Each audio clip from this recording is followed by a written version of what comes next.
저번 시간에는 물대에 대해서 설명을 드렸습니다. 근데 물대를 이해를 하신 다음에 이 물대를 어떻게 이용할 것이냐, 어떤 쪽으로 어차피 확률을 높여야 되기 때문에 낚시를 가셔서 대상어를 히트시킬 수 있는 확률을 높이기 위해서는 결국은 물대하고 물시간하고 내가 낚시를 할 수 있는 최대 시간, 그리고 물고기인 내가 대상어가 낚시할 수 있는 곳으로 붙어주는 시간, 그 시간을 다 계산을 하시고 낚시를 하셔야 되는데, 가장 중요한 거는 언제 가야 되느냐. 서해안 같은 경우를 먼저 말씀을 드릴게요. 서해안 같은 경우에는 바다 수심이 얕고 전체적으로, 그 다음에 뻘이 많이 형성돼 있고, 그 다음에 간만에 제가 굉장히 심한 지역이잖아요. 그럼 물이 많이 들어오고 많이 빠지고, 밑에가 아주 고운 갯벌로 되어 있기 때문에 대부분의 바닥이, 서해안 물이 굉장히 탁하다고들 말씀하시잖아요. 맞습니다. 그거는 뭐냐면 좀 바람이 분다든지 아니면 사리대가 가까워지면 굉장히 바다가 뒤집혀요. 그래서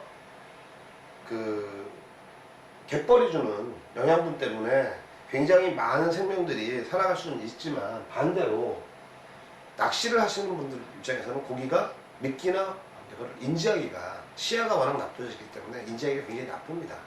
그래서 될 수 있으면 서해안은 워낙 조류가 강한 지역이기 때문에, 될 수 있으면 서해안은 이렇게 한물 두물, 조금 무시, 열두물 열세물, 열둘 열셋, 조금 무시, 한물 두물, 이렇게.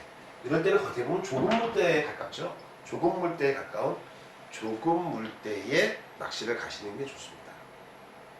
그리고 예를 들어 남해안에 갯바위를 가셨는데 바람이 좀 불어요. 그래서 이렇게 홍통이라고 그러죠. 갯바위가 쑥 들어간 쪽에 있는 그런 안쪽에 앉으셨을 때는, 그런 날은 사리물대가 좋습니다. 왜? 사리대가 조류가 세잖아요. 그러니까 그런 홍통 안에도 조류가 받을 수가 있어요. 하지만 조금 때 만약 가셨다 그러면 홍통 안에 쑥 들어와 있는 홍통 안에 앉으시면 일로 조류가 미치지 못합니다. 고기는, 낚시 대상어들은 대부분, 우리가 어항을 알고 오신 분들은 다 이해를 금방 하실 거예요. 냇가에 이렇게 물을 흐르면 냇가에 어항을 놓을 때 어떻게 놓습니까? 고기가 들어갈 수 있는 쪽은 하류 쪽으로 놓고, 그 다음에 미끼가 되는 부분을 붙여서 상류 쪽에다 놓잖아요.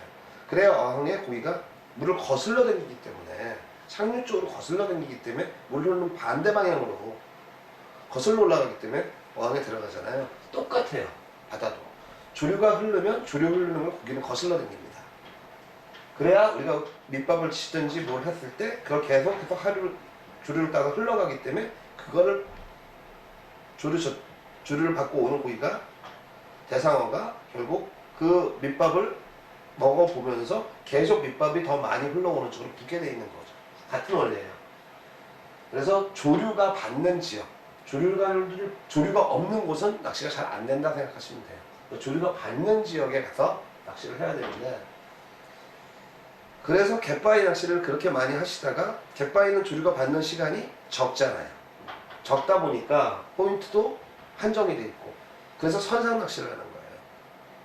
선상은 배가 옮겨다니면서 조류를 늘 받을 수 있는 지역으로 옮겨다니면서 낚시가 가능하잖아요. 낚시 시간이 길죠. 그래서 비용이 좀 더 나더라도 선상 낚시가 갯바위 낚시보다 조항이 더 좋은 겁니다. 서해안 같은 경우에는 조금 물대를 많이 이용하시고요. 그 다음에 배낚시 같은 경우에는, 선상 낚시 같은 경우에는 서해안 같은 데는 거의 대부분 조금대가 가장 더 낚시가 하기가 편합니다. 그리고 남해안이나 다른 지역도 대부분 배낚시는 조금대가 편하세요. 왜냐하면 조류가 어느 정도 미치는 곳에 얼마든지 선상이기 때문에 배가 접근이 가능하니까요. 그리고 사리떼는 이 남해안이라 그래도 여수를 기점으로 해서 이 동쪽 해안은 동쪽은 뻘물이 별로 일어나지 않아요. 그렇지만 완도나 고흥이나 완도나 그 다음에 저쪽 해남권이나 진도권은 사리떼에 갖고 와주면 거기도 서해안처럼 뻘물이 일어납니다. 그래서 사리떼는 아무래도 시야가 안 좋기 때문에 대상어들의 조항이 좀 떨어져요. 그러니까 사리떼는 좀 피하시고 제일 좋은 게 뭐 세물, 뇌물 중간 정도 되는 조금의 물때도 아닌 세물, 뇌물 그 다음에 보통 아홉물, 열물, 열한물 이런 중간 물때가 가장 대체적으로 낚시를 하시기에 가장 용이한 물때가 아니냐 이런 거를 생각을 하시면 될 것 같습니다. 그리고 또 하나는 주의보. 만약 사리떼 날짜를 잘 보셔야 돼요. 사리떼인데 엄청 큰 폭풍주의보가 들어서 파랑주의보가 들어서 파고의 높이가 뭐 3m, 4m, 5m 이랬다. 그러면 그 다음에 8물, 9물 좋을 것 같은데 안 그래요. 왜? 너무 주의보가 강하고 같이 조류도 샜던 때는 8물, 9물 이때 가도 물이 가라앉지 않습니다. 아직도 뻘물이 있어요. 그러니까 그런 바다의 주의보 상황과 바람이 어땠나, 파고가 어땠나 이거와 그 다음에 물때, 그 다음에 물때 시간 이 세 가지를 다 맞춰서 낚시를 가시기가 쉽지는 않지만 포인트를 선정하실 수는 있으실 거예요. 그러니까 그럴 때는 좀 거제권이나 뭐 남해권이나 좀 동쪽으로 낚시를 간다든지 서쪽에는 진도권이나 이런 데는 좀 피해 주신다든지 이런 것들을 조율은 좀 가능하실 거라고 생각을 합니다.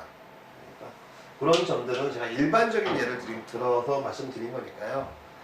그런 점들을 감안하셔서 포인트 선정하시고 출조를 하시면 아무래도 확률을 좀 높여서 대상어를 파이팅 하실 수 있을 거라고 생각합니다. 감사합니다.